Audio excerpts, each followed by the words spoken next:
Beauty चलो lights on picture शुरू आज होगा सिनेमा का असली जुनून रिएक्शन होगा दिल से रिव्यू होगा रील थोड़ा बंगला थोड़ा English movie box Shubhayu let's role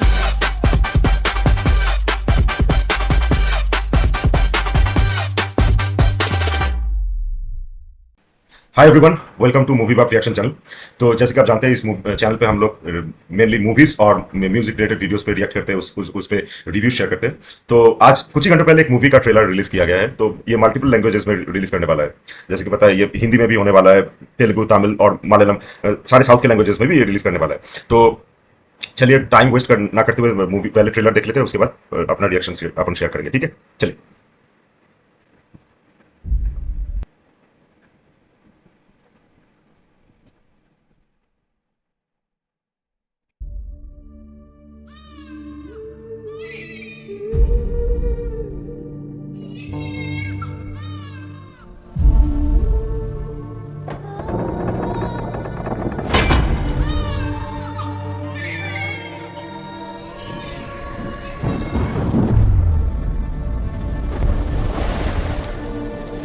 समुद्र मंथन के समय देवों एवं असुरों के समान श्रमदान बहुत करने के बहुत पश्चात बड़ा है। विष्णु ने केवल देवों को अमृत प्रदान किया। ये धर्म है या अधर्म? इंद्र के सिंहासन का अधिकार हमसे छीन लिया गया। ये धर्म है या अधर्म? समस्त असुर जाति को पाताल में ढकेलकर 14 लोक के द्वार बंद कर दिए गए। ये धर्म है या अधर्म?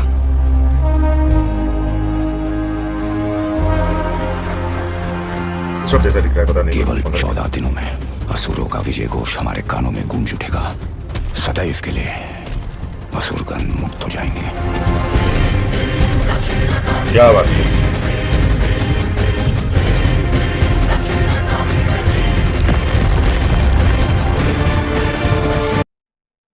वैसे मैं पॉज नहीं करता, लेकिन अक्षय खन्ना पहचानने में नहीं आ रहा है। मतलब कि क्रेजी ट्रांसफॉर्मेशन सच में।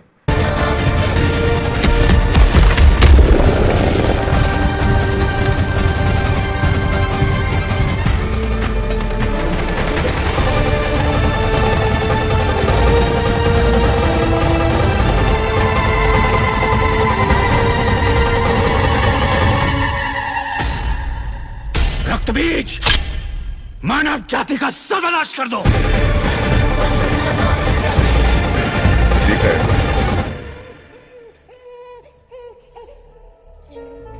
ये महाकाली होने वाला है।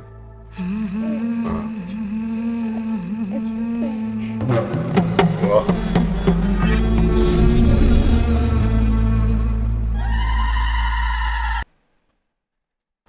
हाँ, तो ट्रेलर बहुत सही था।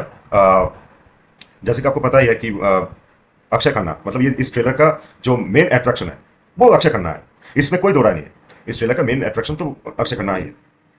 फिर महाकाली का पहले महाकाली वाला बता देता हूँ, क्योंकि इस मूवी का नाम महाकाली है। ट्रेलर में ज्यादातर वक्त हमको गुरु शुक्राचार्य ही दिख रहा है, लेकिन महाकाली ट्रेलर का नाम है। तो मतलब महाकाली तो प्रोटैगनिस्ट है, उसमें कोई दो राय नहीं।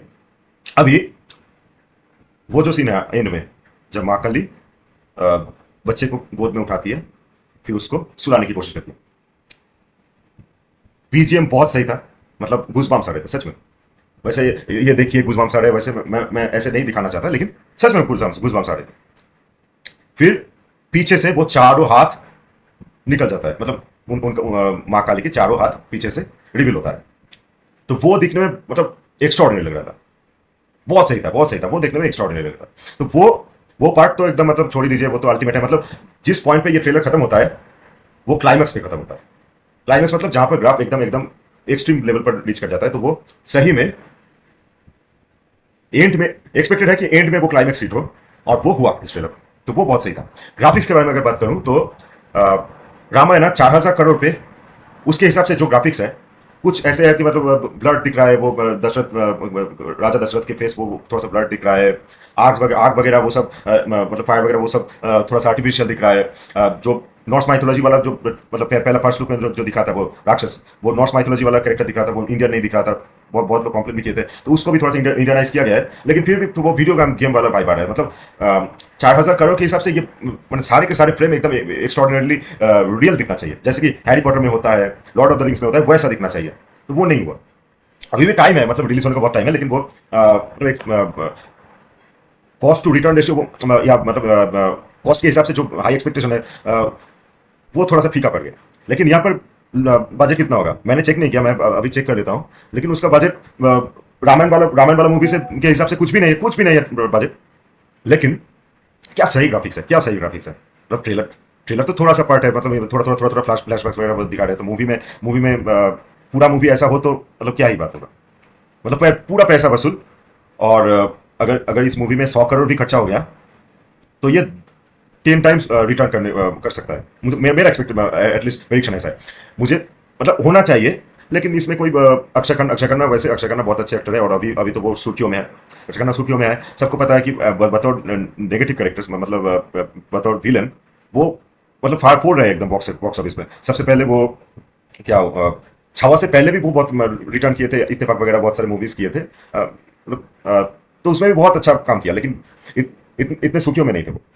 फिर आया वो छावा वाला मूवी, जिसमें एकदम फिजिकली ट्रांसफॉर्म तो किया। उसके ऊपर वो मेकअप का जो काम था, प्रोसेसिक्स वगैरह जो सब यूज किए थे, वो एक्स्ट्राऑर्डिनरी लग रहा था। पहचानने में भी नहीं आ रहे थे, एकदम पहचानने में भी नहीं आ रहे थे। तो सर अटक गया, लबों पे थोड़ा सा अटक गया। तो बहुत सही था वो। फिर उसके बाद धुरंधर हो गया। धुरंधर में जो फर्स्ट पार्ट था उसमें हमजा को हमजा या फिर क्या बोलते हैं उसे, राकेश बेदी का जो कैरेक्टर था, तो उन लोगों को भी सरपास कर दिया। उन लोगों से भी बहुत ऊपर चला गया ये रहमान डकैत। एकदम रहमान डकैत का वो मतलब उनके लिए मतलब अक्षय खन्ना का जो रहमान डकैत का जो किरदार था, उसके लिए वो धुरंधर मूवी का ब्रांड वैल्यू बना है। फिर वो ब्रांड बना, उसके बाद चैप्टर 2 के लिए इतने लोग इंटरेस्टेड थे, वो और सब लोग मतलब वेट कर रहे थे कि दूसरा पार्ट आएगा तो जाएंगे। फिर वो सुपर डुपर हिट हो गया, आपको पता ही है। और अच्छा मूवी है, 4 घंटे का मूवी अगर कोई एंजॉय करता है और बहुत सारे लोग जाते हैं तो मतलब वो उन्होंने तो फोड़ दिया बॉक्स ऑफिस पर, वो देखिए। और उसके बाद इस मूवी में जैसे आपको पता है कि अक्षय खन्ना वैसे तो वो बहुत कम उम्र में गंजे वगैरह हो गए थे, फिर उसके बाद हीरो का रोल नहीं कर पाते थे, हीरो के दोस्त के रोल कर रहे थे, कभी कभी ये पुलिस का या मतलब कोई साइड रोल्स वगैरह करते थे, अच्छा खासा रोल करते थे। कॉमेडी मूवीज वगैरह किए, जैसे कि वो हंगामा वगैरह, वो सब बहुत अच्छा मूवी किए। फिर मतलब अर्ली 2000s में ही वो गंजे हो गए थे। फिर उसके बाद उन्होंने कभी मतलब विग्स वगैरह पहन के या फिर हेयर ट्रांसप्लांट करके बतौर हीरो रीलॉन्च करने की कोशिश भी नहीं की। वो अच्छे एक्टर है तो वो साइड रोल करते थे। छावा के बाद एक अलग ही हाइप क्रिएट हुआ। फिर उसके बाद रहमान डकैत कर दिया तो और भी ज्यादा हाइप हो गया। अभी शुक्राचार्य के रोल पे आप देख सकते हो कि वो बहुत टोन और जैक्ट फिजिक है उनका, अच्छा खासा फिजिक है, जिम्स वगैरह करते हैं।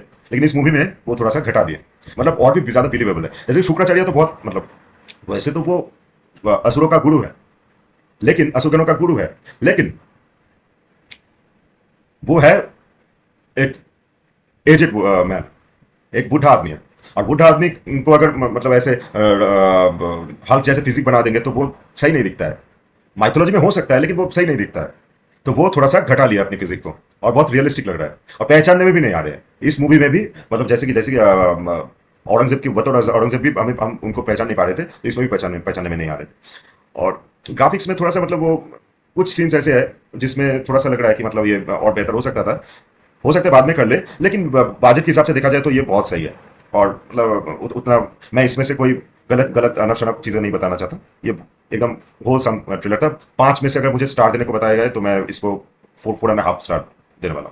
मतलब 4.5 इसलिए दे रहा हूँ क्योंकि ये मूवी अभी रिलीज होने को है।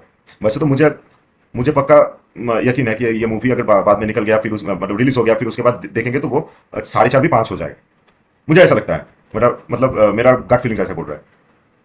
और बाकी अगर ट्रेलर में जो बता रहे थे कि असुर और देवगणों में जो क्लैश हुआ था हिस्टोरिकली, आपको पता है कि 10 अवतार है ना। 10 में से 10वां अवतार अभी भी आया नहीं है, भगवान विष्णु का। तो भगवान विष्णु का जो 9 अवतार है उसमें से दूसरा अवतार यानी कि पहले मत्स्य अवतार यानी कि फिश, फिर उसके बाद कूर्म अवतार यानी कि केचुआ या फिर उसको क्या बोलते हैं, टार्टल।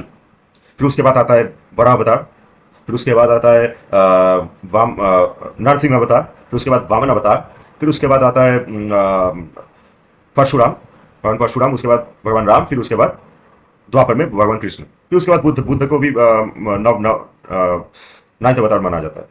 फिर कल की अभी आने को है। आपको पता है वो संभाला वगैरह, वो उस गांव में वो एक ब्राह्मण की घर पे कल की का अवतरण होगा, वो सब आपको पता है। वो सब स्टोरी को अगर आप हिंदू हो तो आपको तो मतलब मुझसे ज्यादा ही पता होगा, मैं उसके बारे में कुछ नहीं बताना चाहता। समुद्र मंथन भी आपको पता है कि कुंभ के पीठ पे वो जो पर्वत था वो प्लेस किया गया, मतलब कुंभ की पीठ पे था। फिर उसके बाद देवगण और असुरगण वो रस्सी की तरह सांप को खींच रहे थे। फिर उस मंथन में से बहुत सारी चीजें निकला और आखिर में वो अमृत कलश निकला, और अमृत कलश भगवान ने देवगणों को दे दिया, सौंप दिया, देवगणों को मिला। इतना पता है आपको कि देवगणों को वो एलिक्सर, यानी कि एलिक्सर ऑफ लाइफ या फिर अमृत जो भी बोलिए, वो मिल गया। That potent elixir of life वो उनको मिल गया। फिर वो देवगण अमर हो गए ना, उनको अमृत मिल गया, लेकिन असुरगणों को नहीं मिला। तो वो बता रहे कि ये धर्म है या अधर्म है। तो ये दूसरे पर्सपेक्टिव से देखा जा रहा है, ये एंटागोनिस्टिक पर्सपेक्टिव से देखा जा रहा है। वैसे तो शुक्राचार्य बहुत महाज्ञानी वो गुरु है, लेकिन वो असुरगणों का गुरु है, तो वो असुरगणों के तरफ से बोल रहे हैं। महाभारत में भी ऐसा होता है ना, वहां पर कुछ ऐसे कैरेक्टर्स है जो महाज्ञानी है, पराक्रमी है, वो सब है, लेकिन वो कौरव की तरफ से लड़ रहे हैं। ज्यादातर लोग तो कौरव की तरफ से थे ना, तो वैसा मामला है। तो वो बता रहे हैं कि उनका पर्सपेक्टिव भी गलत नहीं है, कि वैसे तो दोनों ही खींच रहे थे। ऐसा नहीं है कि देवगण मतलब सिर्फ देवगण खींच रहे हैं और अमृत निकल के, ऐसा नहीं है। देवगण भी कोशिश कर रहे हैं और असुरगण भी अपनी तरफ से जद्दोजहद कर रहे हैं। तो जब अमृत निकला तो दोनों को क्यों नहीं मिला? तो ये धर्म है या अधर्म है? दूसरा पॉइंट है, वो बता रहे कि हमें इंद्र के सिंहासन से वंचित किया गया, इंद्र के सिंहासन से हमें निकाल दिया गया, धकेल दिया गया, फिर स्वर्ग में से धकेल के निकाल दिया गया। फिर उसके बाद जो 14 द्वार था उसका, वो भी बंद कर दिया गया हमारे लिए, हमें पाताल में धकेल दिया गया। तो ये धर्म है या अधर्म है? तो वो लाइन भी वॉइस ओवर और डबिंग वगैरह बहुत सही है, सुनने में मतलब गूज़बम्स आ रहा है, उसके साथ ग्राफिक्स भी बहुत मैच कर रहा है। तो सर मुझे ओवरऑल बहुत अच्छा लगा, बहुत सही लगा। तो बहुत अच्छा ट्रेलर इसमें से निकल के आ रहा है। अभी यही था, कुल मिलाकर यही सब था। मतलब अक्षय खन्ना को देखने के लिए हम लोग तरस रहे। ग्राफिक्स भी बहुत सही है, ऐसा ग्राफिक्स है मतलब मैं चाहता हूँ कि पूरी मूवी में ऐसा ही काम हो। और महाकाली का जो लुक है, मतलब जैसे दिखाया जा रहा है, वो भी बहुत सही है, और वॉइस ओवर वगैरह और बीजीएम भी बहुत सही है। तो ओवरऑल मैं इसको जैसे बताया कि 5 में से मैं 4.5 देने वाला हूँ। तो बहुत सही लगा। और तो यही था, कुल मिलाकर मेरा रिएक्शन यही था। तो आपको अगर ये रिएक्शन अच्छा लगा तो लाइक कीजिए, शेयर कीजिए, सब्सक्राइब कीजिए। फिर उसके बाद अगर आपको लगता है कि अगर कोई मतलब इसके बाद कोई वीडियो आएगा तो उसका नोटिफिकेशन भी चाहिए आपको, तो बेल आइकन को प्रेस करना मत भूलिए। बेल आइकन का अगर बहुत लोग ऐसे करते हैं कि बट सब्सक्राइब कर देते हैं, लेकिन बेल आइकन को प्रेस नहीं करते। बेल आइकन को अगर प्रेस कर दिया तो आपको इसके बाद जितने भी वीडियोस आएगा उसको फौरन आपको नोटिफिकेशन मिल जाएगा। फिर आपकी मर्जी, आप जब आप फ्री होंगे तो वो नोटिफिकेशन में जाके आप वो वीडियो मस्त तरीके से देख सकते हैं। फिर उसके बाद आपको अच्छा लगा तो वो भी लिख सकते हैं, अगर बुरा भी लगा वो भी लिख सकते हैं, ठीक है। तो ये हिंदी का रिएक्शन ये पहला वीडियो था। इससे पहले 3 वीडियो डाला था, वो बंगाली मूवीज का था, बंगाली सॉन्ग्स का था, तो इसलिए वो बंगाली में डाला था। तो जितने भी हिंदी या इंग्लिश ट्रेलर्स वगैरह या म्यूजिक वगैरह आएगा वो हिंदी में ही डालेंगे, ठीक है। तो अगर आपको अच्छा लगा तो लाइक शेयर सब्सक्राइब और नोटिफिकेशन प्रेस कर दिए, फिर से कर दीजिए। और stay tuned. Signing off. Thank you.